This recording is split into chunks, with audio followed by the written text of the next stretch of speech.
Next, we have someone that I work very close with. My personal perspective on Rob Cole is that he is, yep, I'm going to go ahead and embarrass you. This is happening. That he is mentoring and guiding technicians across the state to really push themselves and push their abilities to be a component in these management responses. And so that's my experience with Rob. Also in the day-to-day, he's one of the most positive and logical people I see working on this disease. So I just wanted to say that.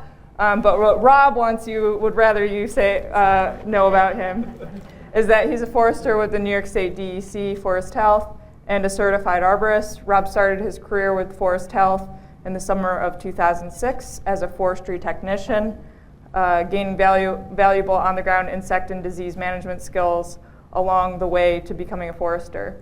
He serves as the incident commander for both DEC's statewide oak wilt and southern pine beetle response.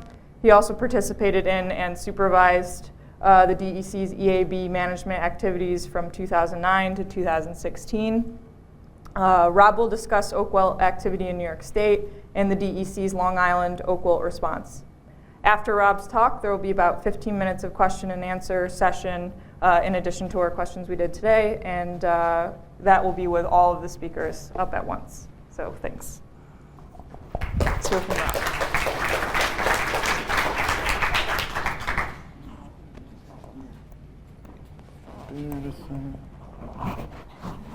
All right. So yeah, I'm Mr. Positive, and I'm going to tell you about all the trees dying and all the trees we're cutting down and how expensive it is and all the work that we put into it and how terrible everything is. So get the negativity out of the way. Now it's all, flowers and fluffy clouds. All right. So oak wilt, this is what it looks like. We've been talking about it all day. You've seen the pictures. Here's where we have it in New York as of right now that we know of. And so I think this map has probably been up on the screen. Also, I am going to talk about a lot of things that we already talked about. Hopefully, pulling it all together, we've seen a lot of options, what you can do, what worked, what didn't work. And I can tell you what we're doing as the state. So this is, we refer to this as the Canandaigua site out here in Ontario County. This is our Schenectady County site in Glenville, and then Suffolk County down here, and the single point we have in Brooklyn. So why do we think oak wilt is important? Well, we have a ton of oak everywhere all over New York State, and you can see the darker color greens are where the most oak is, and so we look here in Suffolk County where we are, somewhere in here where, if I can keep the pointer still, about there. So there's a lot of oak, so it's reasonable to be worried about it. Across New York State, maybe not so much here in Suffolk County, but across New York State it supports about a $55 million a year timber industry. That's revenues that private landowners get in with timber harvest. So it's a moneymaker, so of course people love that. Let's not forget about wildlife and all the other great things that oaks do. Maybe most important to Suffolk County is as a yard tree, as a street tree in our urban forest. A nice mature oak can add $10,000 to your property value. So do you want to lose a bunch of those here, in your yard in Suffolk County? Probably not, because you'll see your property values go down. That is a real thing. So Karen had a very similar picture of this up, and she speculated, and I'm not going to speculate. I'm going to tell you exactly what I think happened here, because I can do that. Karen's more of a researcher, so she will speculate but not commit. And by golly, I'm a forester. I'm going to commit. We're going all the way. So she showed you where that stump was. It was about right here. So this homeowner, she's got a beautiful house, inside and out. Nice new roof on it that she put on in 2015.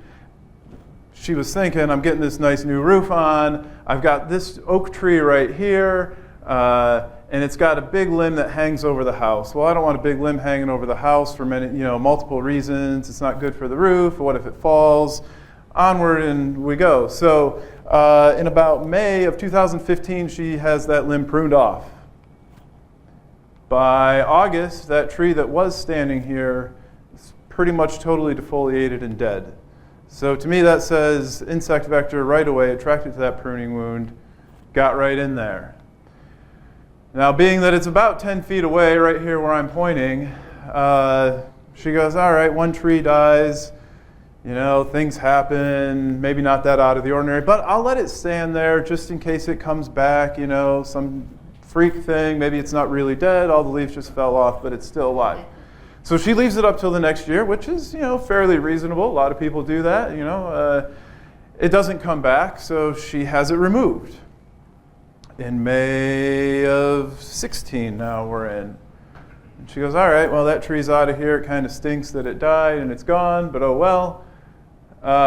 Come July, this tree starts dropping leaves on the ground, and she realizes that that's not right. She's got her horticultural background. She knows trees. She knows oaks. She knows that she usually rakes her oak leaves in January or February or sometime the next year, and she realizes she's raking leaves in July and August.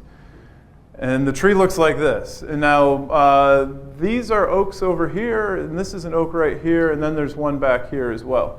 So she's got something that's standing out is obviously wrong at this point. So a quick Google search, oak wilt comes up. So I'm not going to speculate. I'm going to say, by golly, this tree here was grafted to this tree, and we had classic root transmission there. That's very much what it looks like to me.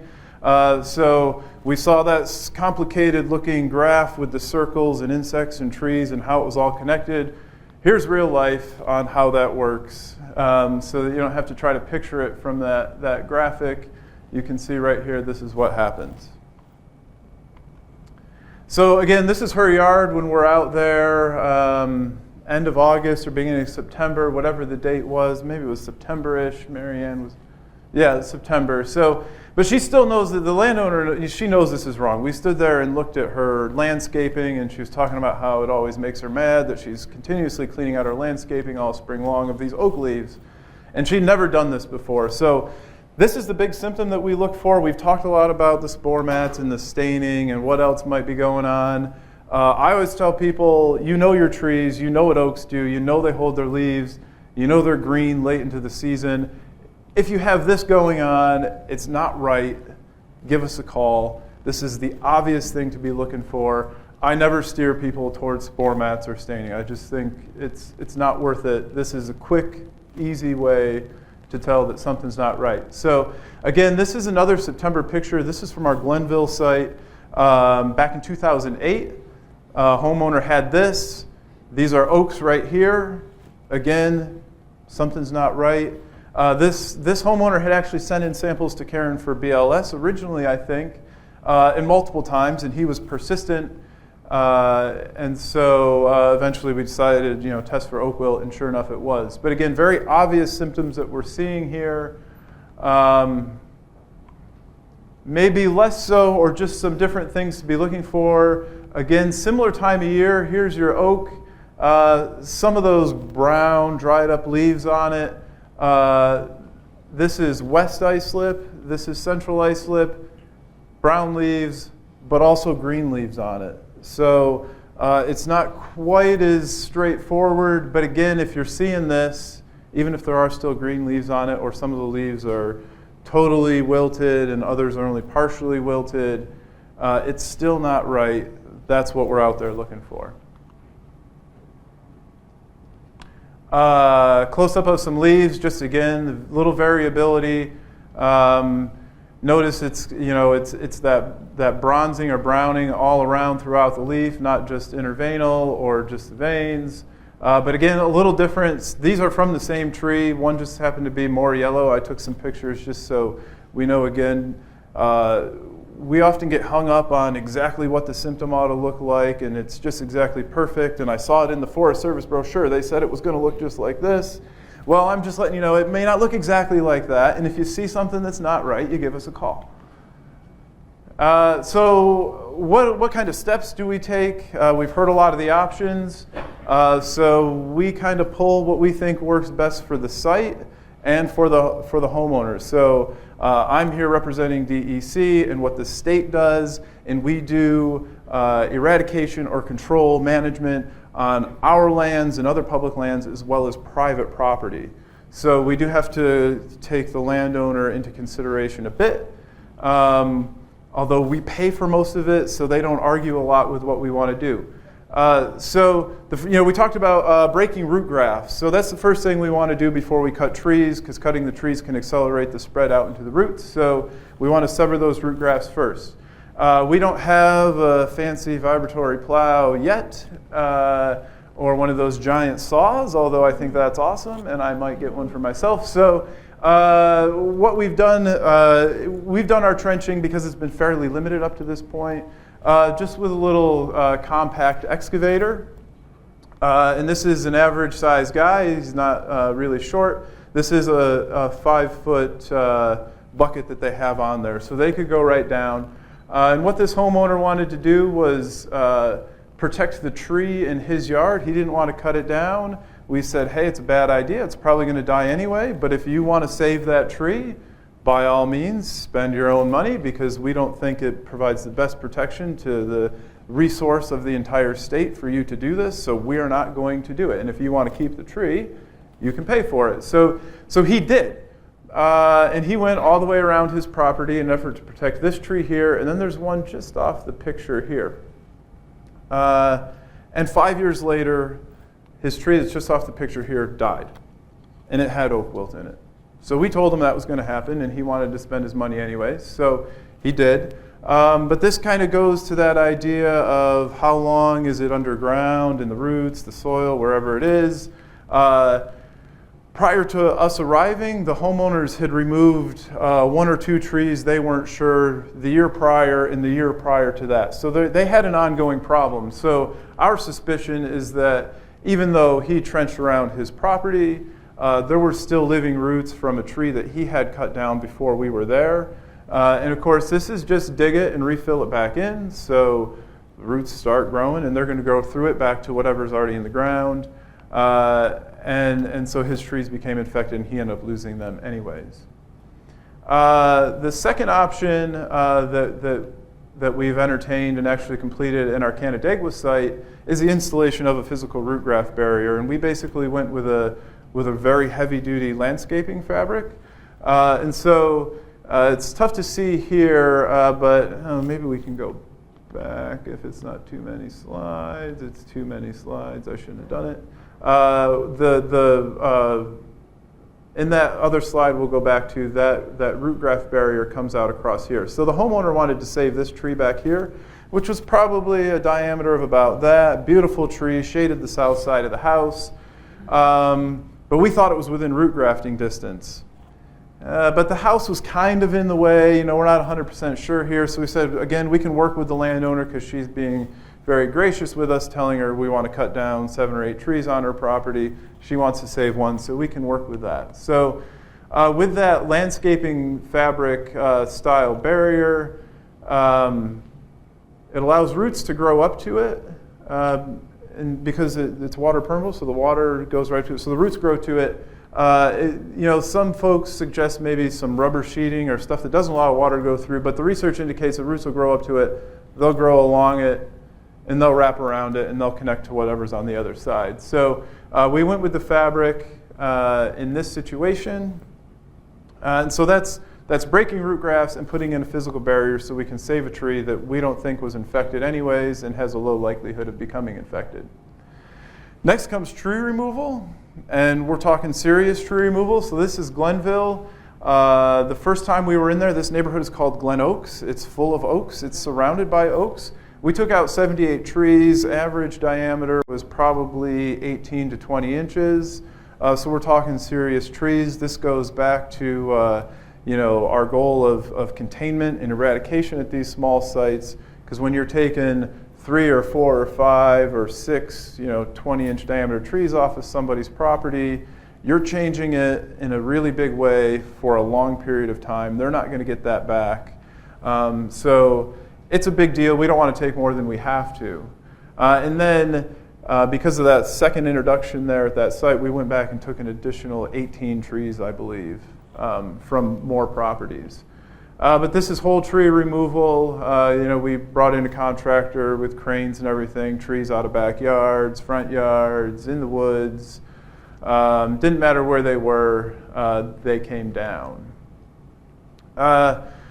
One additional thing that we do is we herbicide the stumps. I don't know if there's a lot of really great literature suggesting this is the most effective thing to do, but our understanding is that the oak wilt fungus needs live tissue to live on. So when you cut the tree down, the roots underground stay alive for an unknown amount of time. And in fact, if you just left this be, you'd probably get sprouts on it and it would stay alive. It would regenerate another tree. You'd have that same root system. And if there was oak wilt in it and any trees nearby, those trees would become infected as well. So we herbicide the stump in an attempt to kill as much of the root system as possible so that we can limit that long-term, other trees coming in. Because we can't keep these areas free of oak forever. We attempt to. We go back to this site every year and we pull new ones out of the ground. We snip them off. We keep oak out of these areas as much as possible, but we're not going to be doing that forever. And then we destroy the trees. So we talked a little bit about utilization for lumber and the possibilities there. We don't really have the option to do that so much as the state because we're going into private properties and taking material from them and, state finance law. It's all very complicated, and I don't pretend to really understand all of it, but we can't make any money or benefit from any of this, so our option really is to destroy it. And our understanding is that those chips now won't have the right moisture level or the right heat level in them for the fungus to grow, so we like that. All these chips here ended up going north of Albany to a cogen plant, and they were burned for power. At our Canandaigua site, they weren't able to accommodate the chipping of some large pieces, so we actually went with the tarping method there. We had the contractor bring them back to their yard, tarp them, keep them covered. They'll be there for a period of time. So the next thing that we do when we have, as part of this eradication and cutting trees, is we want to limit the spread that we're causing. And so I think with a lot of forest pests, humans are involved in the movement. So we create what we call protective zones, which are basically quarantines. In our state law, we call them protective zones. But I'm going to use quarantine. It means the same thing. We draw a line around these communities or properties and say, no oak can move out unless it's chipped, and no firewood of any species because most people can't ID chunks of firewood that are only this big. They need more. So this is how we started out, down the road in Central Islip. With our detections, we've since gone county-wide because of the number of detections we have.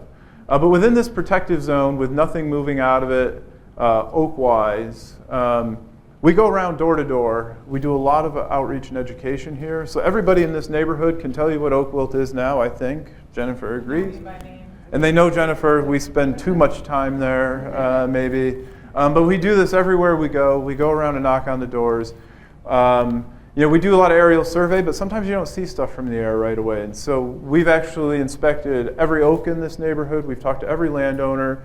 We ask them, hey, do you bring firewood in? Do you get work done on your trees? Who does the work on your trees? To try to get a handle on what's going on and why oak wilt landed in this neighborhood. Because otherwise, it's any other Long Island neighborhood. It's not that different. It's not that different than the Glen Oaks neighborhood upstate.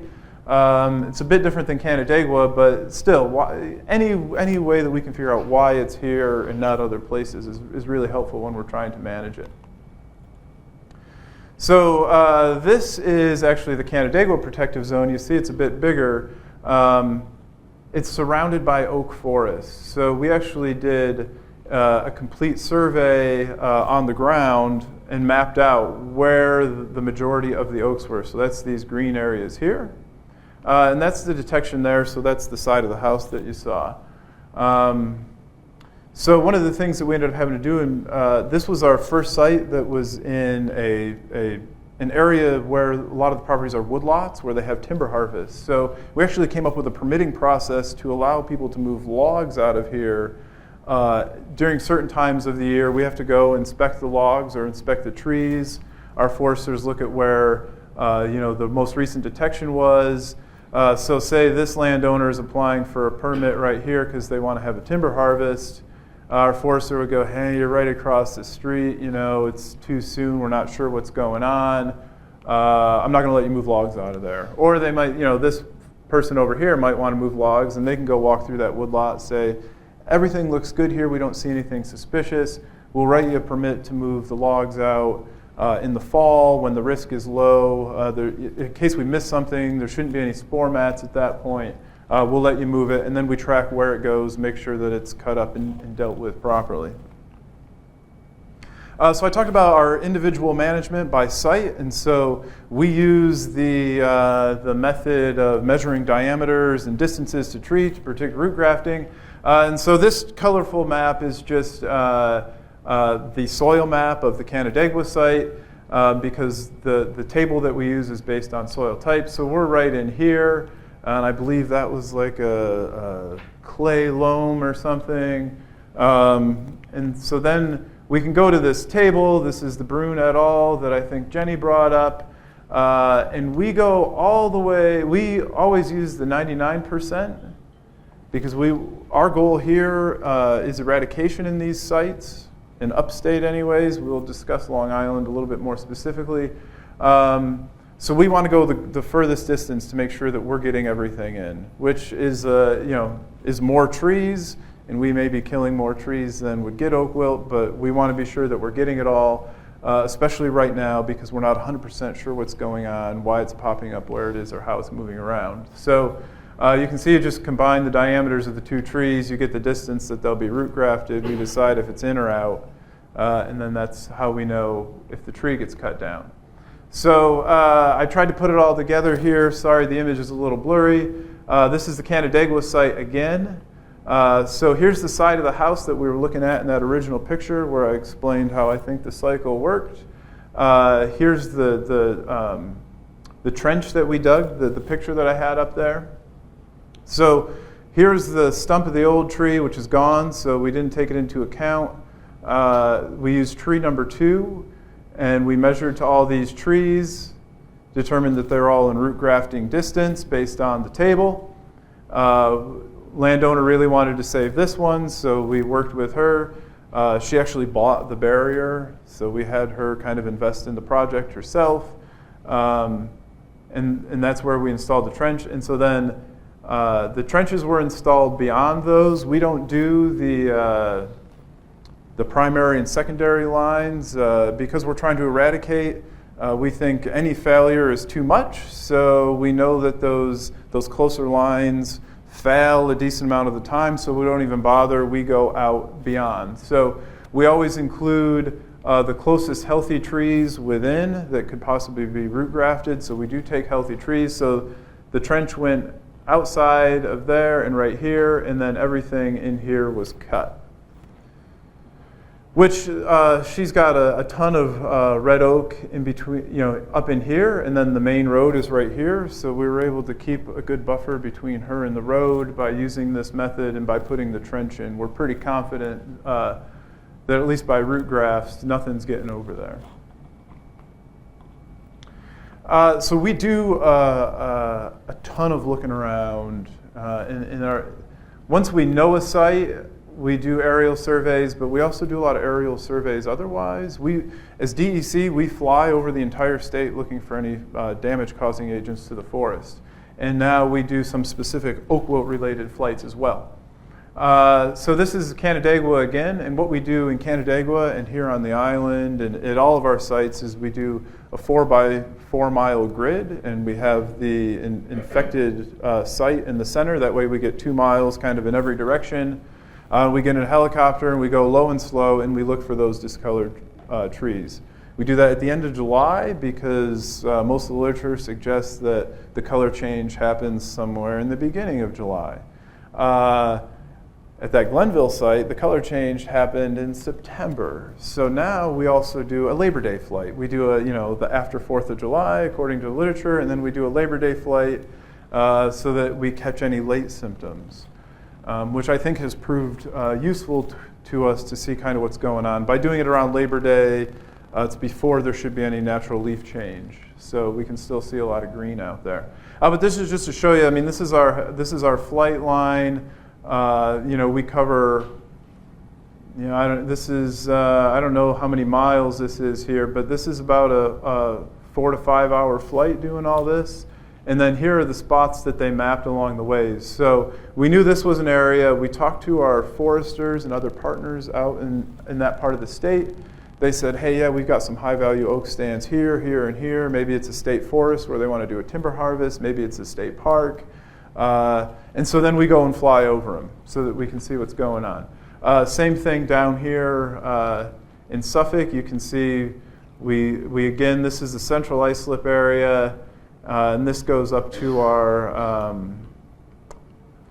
Wildwood State Park site here, out to Southold and back along. We did another pretty extensive flight over the city. These are all day-long flights, so we put a lot of resources into finding what's out there. And also Region 3. Yeah, we did a flight north of there as well. So here's the types of things that we see from the air. And you can see that these things stand out relatively easy, but you got to make sure you're IDing oak trees, which I think in the end these turned out not to be oak, but from the air it's hard to tell unless you're really used to doing a lot of aerial surveys, and IDing from the trees from the air is pretty difficult. This is an oak here. Turned out not to be oak wilt though. So even though we can see a lot from the air, we still have to go out on the ground and look at all of it. Here's some more examples. So this is from Brooklyn, the cemetery in Brooklyn. It's an oak. Looks a lot like oak wilt. Well, we went and looked at it. It wasn't oak wilt. This is from ice slip. And you can see this tree here, and this tree over here, this tree here. Went and looked at them. Looks a lot like oak wilt. It's not oak wilt. This one here, as you can see, there's only a few leaves on it. Looks kind of suspicious.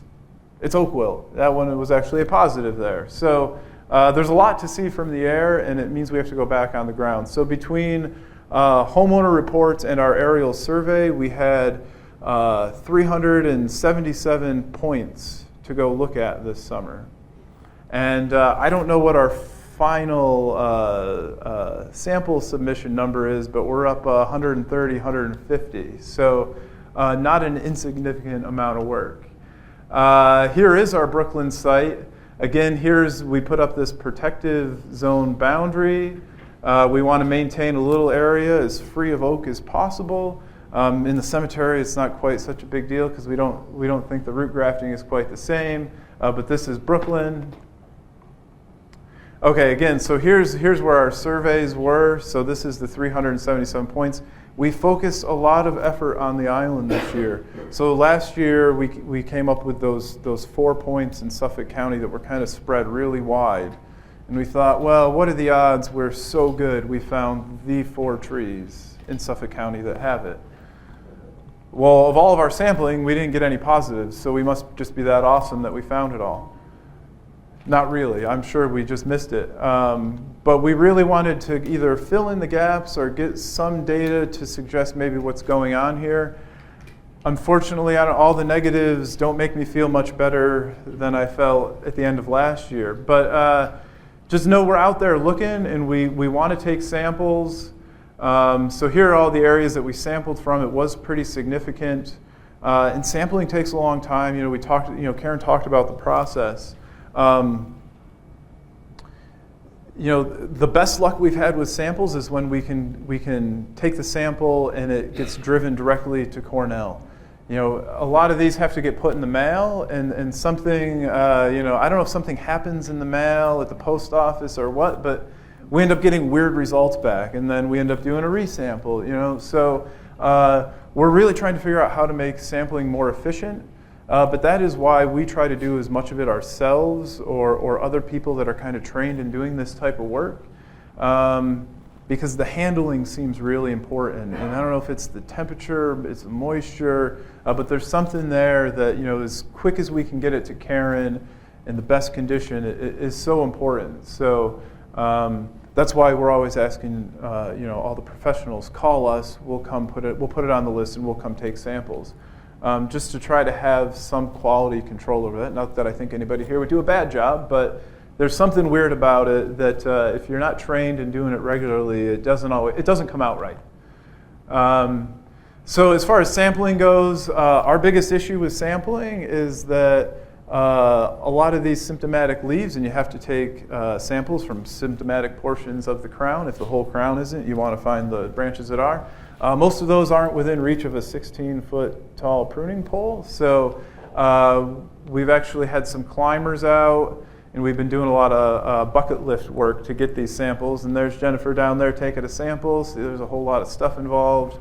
When we're working in an area, especially like islip or down here, where we know we have infection centers, when we take a sample, we paint the wound immediately. We don't want to be creating that nice wound that the nettodulids love so much, and we are out sampling as early as we think we possibly can be, so we know we're out there when the insects are out flying.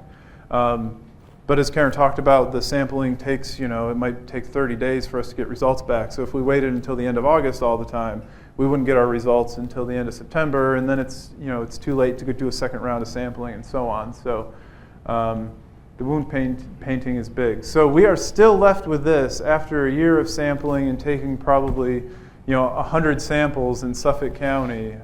We are still left with these 4 points. So good news, that's my positive. We still only have 4 points. That's me being positive, but I don't think it's the full picture. And so here we didn't find anything this year. But remember I talked about Glenville and how there was some gaps in between there, and now we have new sites in Glenville. So we eradicated it from that Glen Oaks neighborhood, and this year we have 2 new sites in the town of Glenville. One being about 10 miles as the crow flies, and the other one might be a little bit closer. Well, where the heck did it come from? We cut those trees out of there. We got everything out of there that we were aware of. So, and that last cutting was in 2013, so 4 years ago. And now we have new sites popping up 10 miles away in the same town. So there is something there, So our question that we ask ourselves, well, is it just single trees that we haven't picked up on our aerial survey? Is it a new introduction from somewhere? Where is it coming from? These are all great questions. And I think the same questions apply down here. How do we have 4 very separate spots on the landscape, and no matter how much sampling we do, we can't find it in between? Islip was multiple trees, but single tree in Southold, single tree at the state park, and I think 2 trees in West Islip. So, and we spent all summer going back to all 4 of these locations and looking, going, okay, weekly, yes, Jennifer reminds me, it was weekly. We went there weekly and looking at all the neighboring trees, going, all right, when is this going to change? We thought, oh, this is going to be great. So we cut down the infected trees, but we didn't do any trenching because last year we didn't think we had enough information to dedicate that kind of resources to get into trenching in these neighborhoods and stuff. So we thought for sure, we know there's trees in root grafting distance. We pulled the measuring tape out, we measured diameters, there are trees there. So we had this great idea. We're going to set up these photo monitoring plots. Our seasonals and interns, they'll go out there every week and they'll take a picture of the tree. And then we can see when the symptoms hit and then how it progresses. And then at the end of the summer, we'll see these dead trees out there. It's going to be awesome, right? Well, they went out there all summer long. The trees are totally green. Nothing's wrong with them. It was a kind of a bust of a project. Other than we know that the trees are green, but I wanted this great, photo progression that we could put up on the screen at a presentation like this, and you'd see it all happening. Not so. We'll try again next year, I guess. So a little bit about our outreach and education. This is the kind of things that we get all of our partners involved in. If you know the state, it's hard to get a lot of information out from the state. So we work with all of our partner groups to help put all this together. So around Greenwood Cemetery in Brooklyn, there's, I don't know how many thousands of people. So we can't do that knock on the door type of thing with all these people. So what do a lot of people in Brooklyn do? They ride the bus. So we got these bus shelter ads. And we had an individual call in this summer, and she said, I saw it on the bus shelter thing. I think I might have oak wilt. Now, it didn't turn out to be oak wilt, and it was only one person, but I kind of count that as a success because you have no idea if people are looking at these or not. But if one person called in, I assume hundreds of people probably looked at it and at least thought about it. So we're always trying to come up with new ways to reach groups. We have the standard print material. We're getting a lot into social media and making YouTube videos and the whole 9 yards. But this one I thought was a really good idea that some of our folks had. And I think it works out really well, and so well that we're going to do more of it in the upcoming season. This is the proof for some mobile signs that we've purchased. So basically, this is 8 feet tall by 10 or 11 feet long. It's a big vinyl sheet. It's mounted up on a frame on a trailer that you can move around to different places to kind of spread the word. I wish I had a picture of the trailer, but I don't. So this is the proof. This is what the image is on the sign. And we talked a little bit about this March to September timeframe. Right now, we're going kind of extreme with it because we don't know what we've got, but we did trap nettodulids this year, and that data is not back in. There's a lot of insects to go through to see not only what we have, because there was some discussion earlier about what we have here. So hopefully, when all the data comes back, we can say what we've got, and we can also say when we've caught it, and that might allow us to adjust this time frame a little bit. If we, the first trap catch, in the first week of March was full of nettodulids, we know, well, maybe we got to move this back to February, and we'll trap in February. Or maybe we didn't find anything until April, and we can push that back a bit. And the same thing with the September date. If we didn't catch anything out in September, I suspect you'll see us shrink that window a bit. But right now, that's kind of the broad time frame that is suggested in the literature. So we went with it to be most protective. And firewood. So there's been a little bit of discussion about firewood today. Pretty much every forest pest moves on firewood. Mm-hmm. So DEC is big pushing, use local firewood. Don't be moving firewood. If you're an arborist here in Suffolk County, I know it's a great thing to be able to take a tree down and then take it back to the yard, split it up, and then sell it on the side for firewood.